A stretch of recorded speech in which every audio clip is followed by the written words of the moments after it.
Olá, gente, bem-vindo a mais uma aula. Vai ser um tempo maravilhoso, creia. Eu espero que o Espírito Santo traga mais luz, entendimento ao seu coração. Bom, algumas coisas aqui eu vou pular, porque você pode ler, mas eu quero trazer algo mais importante desse capítulo para você.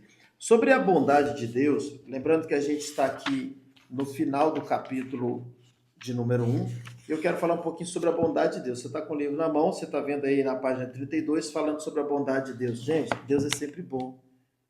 Apesar de nós, não importa se a gente é ruim, se o ser humano é ruim, Deus é bom, sabe por quê? Porque a natureza de Deus é ser bom. Entenda a diferença de comportamento e identidade.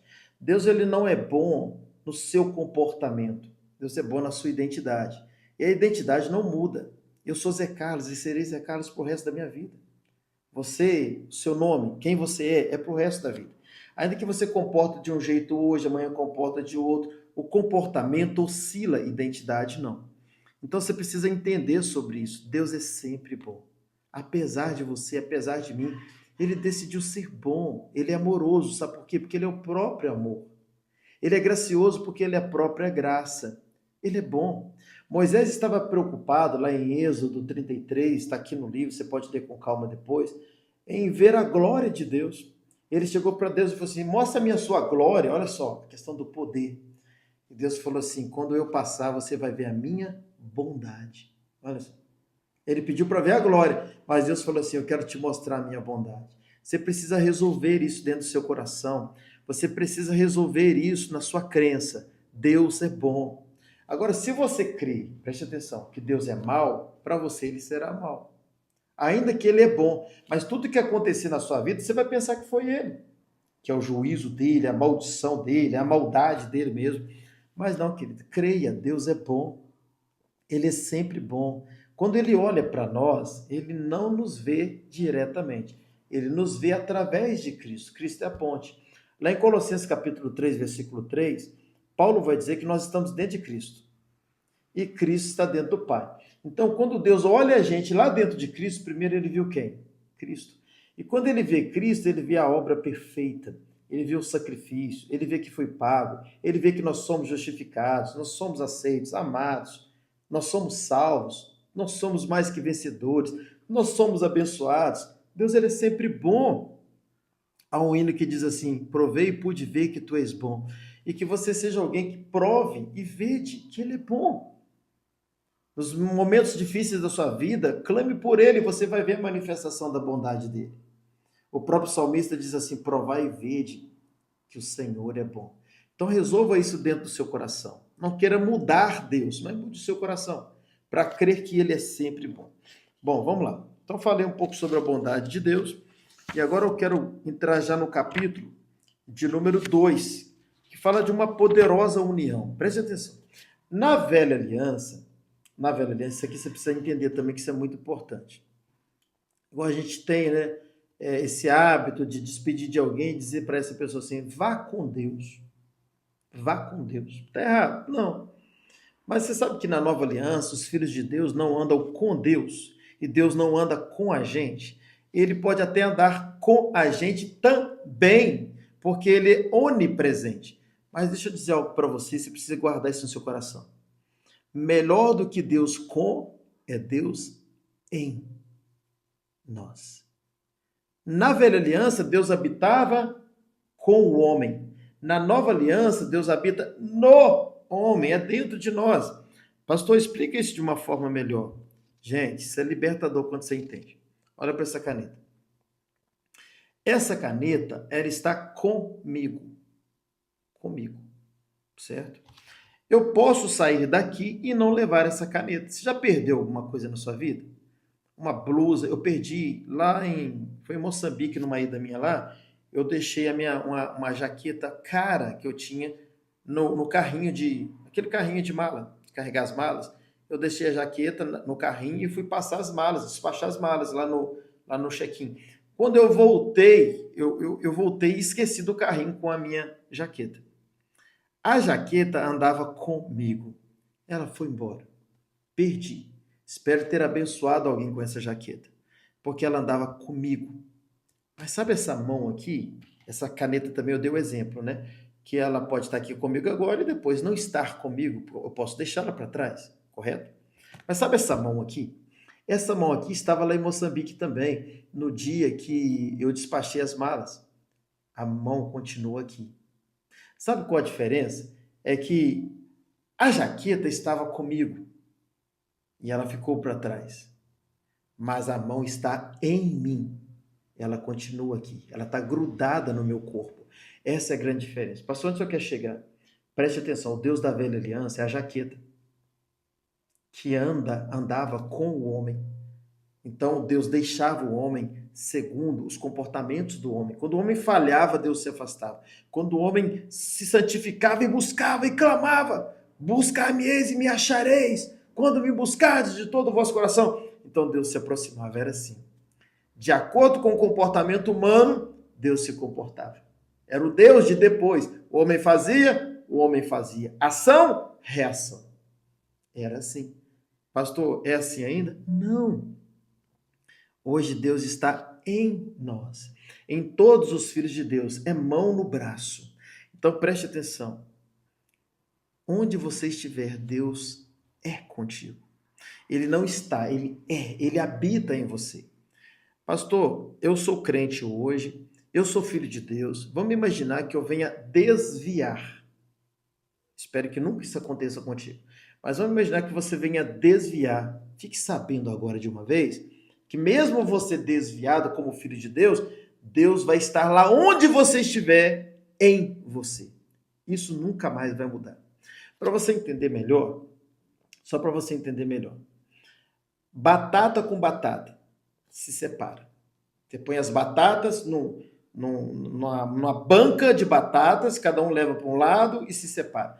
Mas aquelas batatas que vão para a mesma casa e que vão para a mesma panela, que é fervida na mesma água, e que depois tira aquela casca, põe no mesmo prato, vem com o garfo, amassa as batatas, aquelas batatas elas amalgamam uma na outra, e isso nunca mais separa. Deixa eu dizer uma coisa para você. Deus está amalgamado em você. E você está amalgamado em Deus. Isso não muda mais. Aí você fala assim, mas pastor, mesmo se eu me afastar, mesmo se você se afastar, Deus é covarde?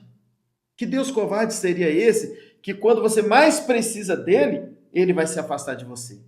Isso é no tempo da lei. No tempo da graça, onde abundou o pecado, superabundou a graça. Por quê? Porque quanto mais você está no pecado, mais você precisa da graça de Deus para sair de lá. Então é o contrário do que muitos pensam. Ah, se eu me afastar, o Espírito de Deus sai de mim. Para com isso, pelo amor de Deus. Ele já está amalgamado em você. Você está nele, ele está em você. Nós somos a habitação de Deus. 1 Coríntios capítulo 3 e 1 Coríntios capítulo 6. Nos dois capítulos, Paulo fala que nós somos habitação. Nós somos santuário do Espírito Santo. E quanto mais, querido, você está numa situação em que você precisa de Deus, mais ele está em você. Pastor, o senhor está fazendo apologia ao pecado, o senhor está dizendo de uma maneira onde eu vou pecar. Assim muita gente pensa. Mas não é bem assim. Quanto mais eu entendo essa graça, essa bondade, esse favor de Deus, mais eu amo. E quanto mais eu o amo, mais eu quero fazer a vontade dele, mais santo eu sou. Tem gente que pensa assim, esse ensino da graça ele é muito perigoso, porque quanto mais a gente ensina a graça, mais a gente está dando liberdade à pessoa para ela pecar e ela vai querer pecar. Querido, é o contrário. Quanto mais a gente entende esse amor, mais a gente o ama. Por isso que na primeira carta de João, no capítulo 4, versículo 19, diz assim, nós o amamos porque ele nos amou primeiro. Quanto mais você entende o amor de Deus, mais você o ama. Paulo, preste atenção. Paulo, ele foi o apóstolo da graça. Pensa comigo, o apóstolo da graça. O homem que mais pregou a graça na Bíblia foi Paulo. Ele pregou muito mais sobre a graça do que Jesus. Jesus foi a própria graça, revelada, manifestada na cruz do Calvário. Mas ensinar sobre graça foi Paulo. Jesus ensinou muito mais sobre reino. Já Paulo foi sobre a graça. Então ninguém na Bíblia, salvo Jesus, sabia mais da graça do que Paulo. Ele teve a revelação, ele foi arrebatado e recebeu toda a revelação da graça. Agora pensa comigo. Eu não sei quanto a você, mas eu particularmente eu vejo Paulo como o segundo maior homem da Bíblia. Olá, que bom ter você por aqui. E olha, se você está aqui é porque você tem fome e sede de Deus. E como você tem fome e sede de Deus, esse curso é para você. O pastor José Carlos tem nos ensinado de forma extraordinária sobre Nova Aliança. E esse curso vai te ensinar a se libertar de uma vez por todas desse modelo antigo de velha aliança. Esse curso está recheado de muitas revelações e você vai ter acesso a elas pagando apenas 12 vezes de R$ 29,90, valor de um lanche mensal. Clica no link que está na bio, obtenha todas as informações. É um curso que você mesmo vai fazer o seu horário, vai assistir no tempo que você puder. Então não deixe de adquirir. Ele só perde para Jesus. Então, quanto mais Paulo tinha a revelação da graça, mais santo e comprometido ele era. Ao ponto de dizer, eu trago no meu corpo as marcas de Cristo. É esse mesmo Paulo que falou, eu já estou crucificado com Cristo, e não mais vivo eu, mas Cristo vive em mim. É esse mesmo Paulo que disse assim, portanto, para mim o viver é Cristo e o morrer é lucro. Paulo foi um grande homem de Deus. E ele tinha muita revelação e ensinava sobre o quê? Sobre a graça. E é esse mesmo Paulo fala que o pecado não tem mais domínio sobre nós, porque nós não estamos mais debaixo da lei, mas nós estamos debaixo da graça. Mas você precisa saber que se amanhã você estiver vivendo um momento difícil na sua vida, o Espírito Santo está amalgamado em você. Ele não anda com você, ele anda em você. Eu volto a dizer, na velha aliança, Deus andava com o homem. Deus não andava dentro do homem. Ele andava apenas do lado do homem, na velha. Mas na nova aliança, Deus não anda mais do seu lado. Ele está também do seu lado, porque ele é onipresente. Mas ele habita dentro de você e dentro de mim. Isso nada mais pode mudar.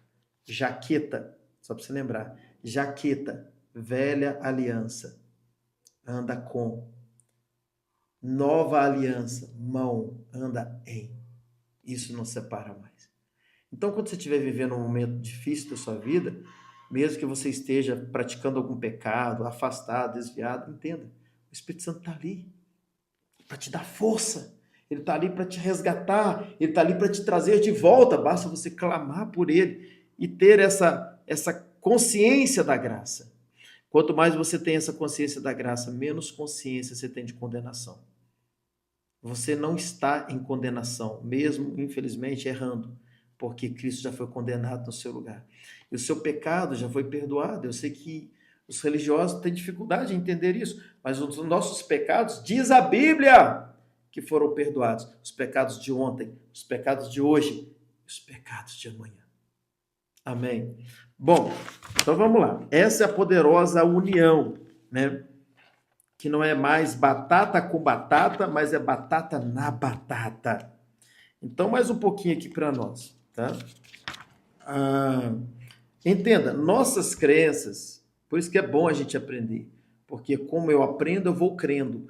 E as minhas crenças, as suas crenças, vão determinar os nossos comportamentos.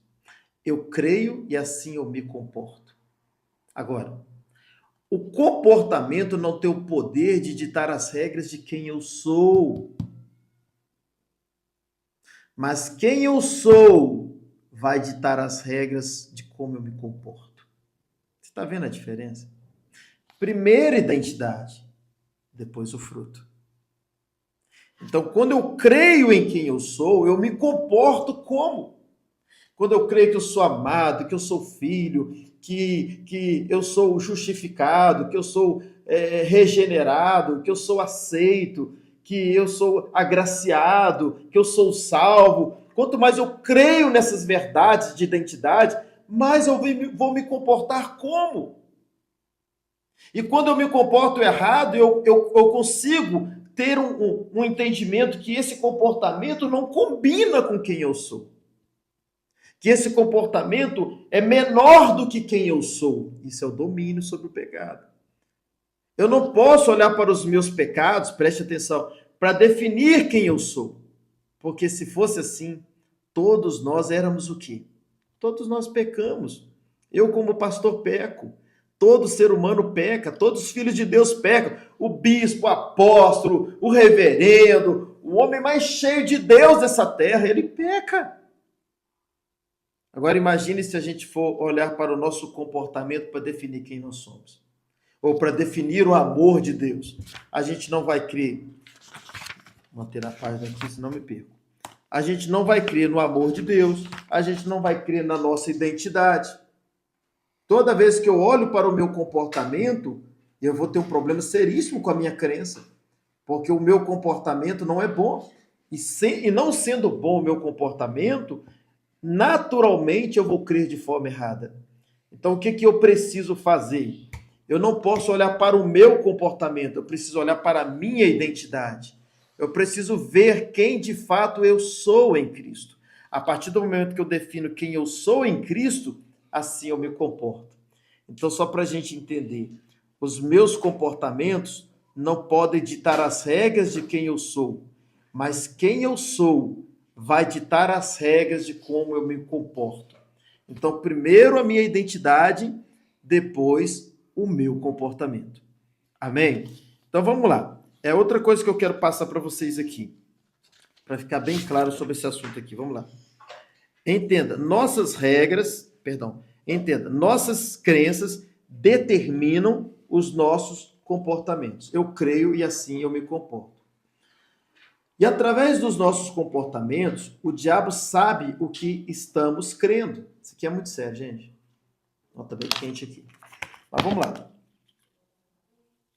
É bom que você dá uma descansada aí também, né? Estou falando um pouco rápido. Então, eu quero falar isso aqui com mais profundidade para você entender. Isso aqui é muito sério. Através dos nossos comportamentos, o diabo sabe no que estamos crendo. Então, quando você comporta, eu vou até acrescentar aqui, e você fala, você está mostrando para o inimigo no que você crê. E aí ele sabe se você é presa fácil ou não, de acordo com os seus comportamentos. Por exemplo, quando o seu comportamento é o comportamento de alguém que não crê piamente na obra consumada da cruz, pronto. Quando você é alguém que fala assim, o diabo está se levantando contra a minha vida, pronto. Como que um derrotado vai se levantar contra a sua vida? A cruz já derrotou Satanás, querido. O diabo está roubando a minha bênção. Isso é terrível na vida dos cristãos. Quando eles não sabem exatamente quem eles são em Cristo. E que Satanás, com todos os seus demônios, já são derrotados. E que não é nada que você faz que vai fazer com que ele tenha vitória mais na sua vida. Você só precisa crer que ele já é um derrotado. Então vamos lá. O diabo sabe no que estamos crendo. Ele reconhece sua derrota quando percebe que você reconhece com convicção a obra. Ele reconhece a sua derrota, mas no sentido da derrota dele. Quando percebe que você reconhece com convicção a obra consumada da cruz. Quando você sabe de fato quem você é, por causa da obra consumada da cruz, se cumpre aquela palavra que diz, resistir ao diabo, e ele fugirá de vós. O que resiste o diabo? Você acha que o que resiste o diabo é você ficar repreendendo ele todo dia, toda hora? Pelo contrário, ele percebe que você não faz o uso da autoridade, porque quanto mais você fala a mesma coisa, você está mostrando para ele a sua fraqueza e não a sua força. Imagine um filho que toda hora você tem que ficar chamando a atenção dele, toda hora. E tem alguém assistindo aquela cena. O que essa pessoa pensa? Esse pai, essa mãe não tem autoridade. Que não é por muito falar, é por uma fala somente. Então, quando você tem a convicção plena que o diabo é um derrotado, você não fica toda hora repreendendo ele, repreendendo ali, e guerreando. Não precisa disso. Ele já é um derrotado, você só precisa lembrá-lo de vez em quando que ele é derrotado. E como que você lembra? Através dos seus comportamentos, através daquilo que você fala. Então, vamos lá. É triste ver cristãos vivendo uma vida derrotada, escravizada pelo diabo, simplesmente por falta de conhecimento. Eles costumam usar expressões como, eu já falei aqui, né? O diabo se levantou contra a minha vida. O diabo roubou a minha bênção. Olha isso aqui. O diabo veio matar, roubar e destruir. Você já ouviu isso? Quem já ouviu isso? Em João 10:10, a palavra de Deus diz que o diabo ele veio para matar, roubar e destruir. Não. Em João 10:10 não está falando que o diabo veio para matar, roubar e destruir. Em João 10:10 está dizendo assim que o ladrão, ele veio para matar, roubar e destruir. O ladrão. Ah, pastor, mas o ladrão é o diabo. Eu aprendi que o ladrão é o diabo. Não é. Ainda que o diabo mata, rouba e destrói. Esse texto não está falando do diabo, tá vendo? Eu quero encorajar você, talvez ainda hoje, assim que terminar essa aula, pega esse texto de João 10, do 1 ao 10. Não leia o versículo isolado. Leia do 1 ao 10. Leia até um pouco mais, do 1 ao 11. E você vai perceber que Jesus está fazendo um paralelo entre o mau e o bom pastor. Tem nada a ver com o diabo. Eu sei que a maioria dos crentes, esmagadora, acha que João 10,10 está falando do diabo, mas eu quero já quebrar isso aí. Depois você vai ler com calma João 10, do 1, versículo 1, até o versículo 11, e você vai perceber que Jesus está falando do mau pastor, do pastor mercenário. Ele não está falando do diabo. Ainda que ele pode matar, roubar e destruir, mas não está tratando dele. Vamos lá. O diabo já é um derrotado e não tem poder sobre a sua vida. Você precisa ter isso como convicção plena, que ele é um derrotado e que ele não tem poder na sua vida mais como filho de Deus. Até porque você está dentro de Cristo e Cristo está dentro do Pai. Colossenses 3:3. E se você está dentro de Cristo e Cristo está dentro do Pai, para o diabo ter acesso à sua vida, ele tem que passar primeiro por Deus, Pai, e também passar pelo Filho. Como? E dentro de você ainda habita quem? O Espírito Santo. Então esquece dessa questão do diabo. Tem até um termo que usa aí, não dê ibope para ele. Ele já é um derrotado. Na nova aliança, ele já é um derrotado. Vamos lá. Como o diabo pode tocar em sua vida se você está escondido em Cristo e Cristo está escondido em Deus? O salmista diz, crie, por isso falei. Se você crer corretamente, você falará corretamente e se comportará de acordo com a sua fé. Esta é a melhor forma de resistir ao diabo e ele fugirá. Quando você entende que ele é um derrotado, você se comporta como ele como derrotado, mostrando a sua fé que ele é um derrotado na sua vida, e você fala como alguém que é mais que vencedor. Então eu creio e por isso eu falo. Mas vamos lá, gente, mais um pouquinho aqui. Eu quero fortalecer um pouco mais essa questão agora de Deus com e Deus em. Eu volto a dizer aqui para você guardar. Na velha aliança, Deus andava com o homem. Na nova aliança, Deus anda no homem. Vamos lá. Deus dentro e não Deus fora. Em 1 Coríntios capítulo 3, versículo 16 e 1 Coríntios 6, 19, Paulo diz que o nosso corpo é templo do Espírito Santo. Precisamos ter esse entendimento, sair do mundo da informação e entrar no mundo da revelação. Muitos têm a Bíblia apenas como informação, mas é necessário tê-la como revelação. Porque como informação, ela é um livro qualquer, mas como revelação, é a manifestação do céu na terra. Amém? Não podemos ter esse entendimento apenas na nossa alma, mas sim a revelação no nosso espírito. Quando Paulo diz que o Espírito Santo habita dentro de nós, é porque ele realmente habita em nós. Então, se a Bíblia está dizendo para você e para mim, só um minutinho, que o Espírito Santo habita dentro de nós, você precisa crer. Você não pode ter isso apenas como informação, aí qualquer livro que tem aí fora informa para a gente as coisas. Mas você precisa ter isso como revelação no seu espírito. Não é uma informação no campo da sua alma, das suas emoções, mas é uma revelação no campo da razão, do seu espírito, no culto racional. A fé é uma razão. A fé não pode ser uma emoção. E se a Bíblia está dizendo para você, no Novo Testamento, na Nova Aliança, depois do véu rasgado, que o Espírito Santo habita dentro de você, dentro de mim, como filho de Deus, você precisa crer nessa verdade. Amém? Então, quando Paulo diz que o Espírito Santo habita dentro de nós, é porque ele realmente habita dentro de nós. Eu fico vendo alguns hinos compostos, sem inspiração, que ficam convidando o Espírito Santo para me visitar, para entrar em mim. E isso não faz sentido. Não existe isso no tempo da graça. No tempo da graça, eu não convido o Espírito Santo para vir me visitar, para vir morar em mim. Ele já mora em mim. Ele já é alguém que habita dentro de mim. Você entende? Entenda, na velha aliança, no tempo da lei, o Espírito Santo, que era o próprio Deus, andava com o homem, mas na nova aliança isso mudou. O Espírito Santo, que é o próprio Deus, anda dentro do homem. Existe uma diferença enorme entre Deus com e Deus em. Deus com é muito bom, porque dá a ideia de que ele anda ao nosso lado.